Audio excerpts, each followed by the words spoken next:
Banyak sekali orang yang mengatakan bahwa Wali Songo adalah orang-orang yang mendukung perbuatan bid'ah, seperti tahlilan. Maka timbullah sebuah pertanyaan yang besar, apakah benar bahwa Wali Songo membenarkan ajaran bid'ah seperti tahlilan? Yuk teman-teman sekalian, tonton video ini hingga selesai agar kita menemukan fakta yang sebenarnya.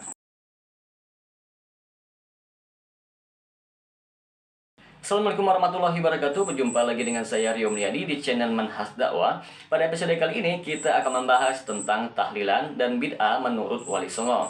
Di sini saya akan bawa perkataan Al-Imam Asy-Syafi'i rahimahullah dalam kitabnya Al-Um. Beliau mengatakan, dan aku membenci al-ma'tam, yaitu proses berkumpulnya di tempat keluarga mayat walaupun tanpa tangisan, karena hal tersebut hanya akan menimbulkan bertambahnya kesedihan dan membutuhkan biaya, padahal beban kesedihan masih melekat.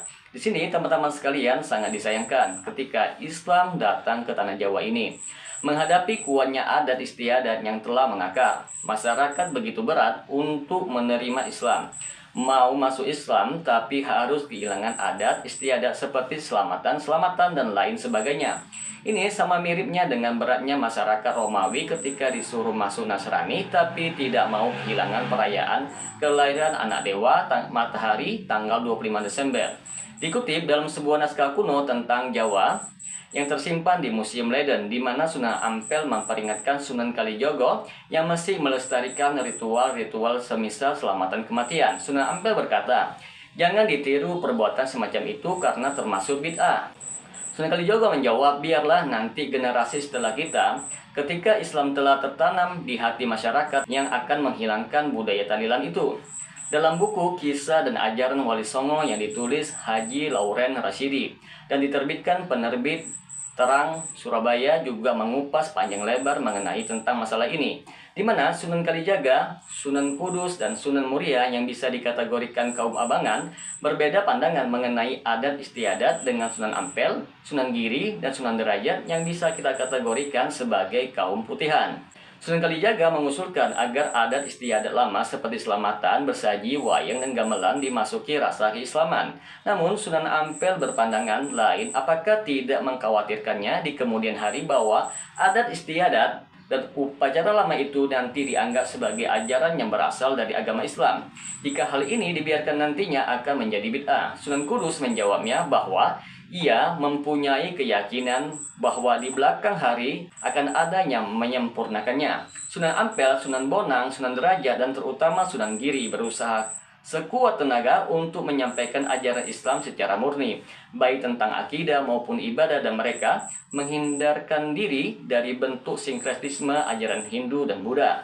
Tetapi sebaliknya Sunan Kudus, Sunan Muria, dan Sunan Kalijaga justru mencoba menerima sisa-sisa ajaran Hindu-Buddha di dalam menyampaikan ajaran Islam.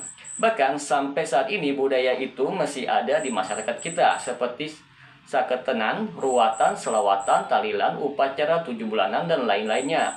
Pendekatan sosial budaya yang dipelopori oleh Sunan Kalijaga, putra Temenggung Wali Wilwakitaka, Adipati Majapahit Tuban. Pendekatan sosial budaya yang dilakukan oleh aliran Tuban memang cukup efektif. Misalnya Sunan Kalijaga menggunakan wayang kulit untuk menari masyarakat Jawa yang waktu itu sangat menyenangi wayang kulit. Dengan cara dan sikap Sunan Kalijaga yang sedemikian rupa, maka ia satu-satunya wali dari 9 wali di Jawa yang dianggap benar-benar wali oleh golongan kejawen atau yang kita sebut sebagai Islam kejawen atau abangan. Karena Sunan Kalijaga adalah satu-satunya wali yang berasal dari penduduk asli Jawa. Dari sekelumit gambaran sejarah di atas terlihat jelas bahwa sebenarnya kegiatan atau ritual-ritual bid'ah semisal selamatan, bersaji, saketenan, ruatan, tahlilan, dan lain-lainnya, semua itu adalah bid'ah. Para Wali Songo sendiri pun mengatakan demikian. Tapi karena ingin agar Islam bisa lebih mudah diterima masyarakat, pada masa itu akhirnya sebagian wali, khususnya Sunan Kalijaga, mengambil kebijakan lain.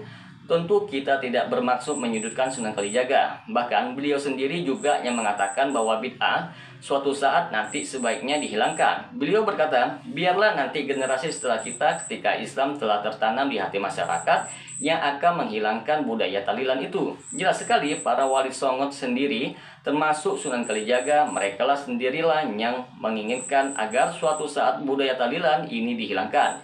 Jadi jika memang mengaku mencintai para wali, seharusnya saudara-saudara kita yang masih memegang erat ritual warisan nenek moyang tersebut segera meninggalkannya. Ada sebuah nasihat indah dari Sunan Bonang yang tertulis di dalam dokumen Handbook Van Bonang, yang di dalamnya terdapat salah satu catatan menarik yang terdapat dalam dokumen Handbook Van Bonang adalah peringatan dari Sunan Bonang kepada umat untuk selalu bersikap saling membantu dalam suasana cinta kasih dan mencegah diri dari kesesatan dan bid'ah. Bunyinya sebagai berikut. Artinya, wahai saudaraku, karena kalian semua adalah sama-sama pemeluk Islam, maka hendaklah saling mengasihi dengan saudaramu yang mengasihimu. Kalian semua hendaklah mencegah dari perbuatan sesat dan bid'ah.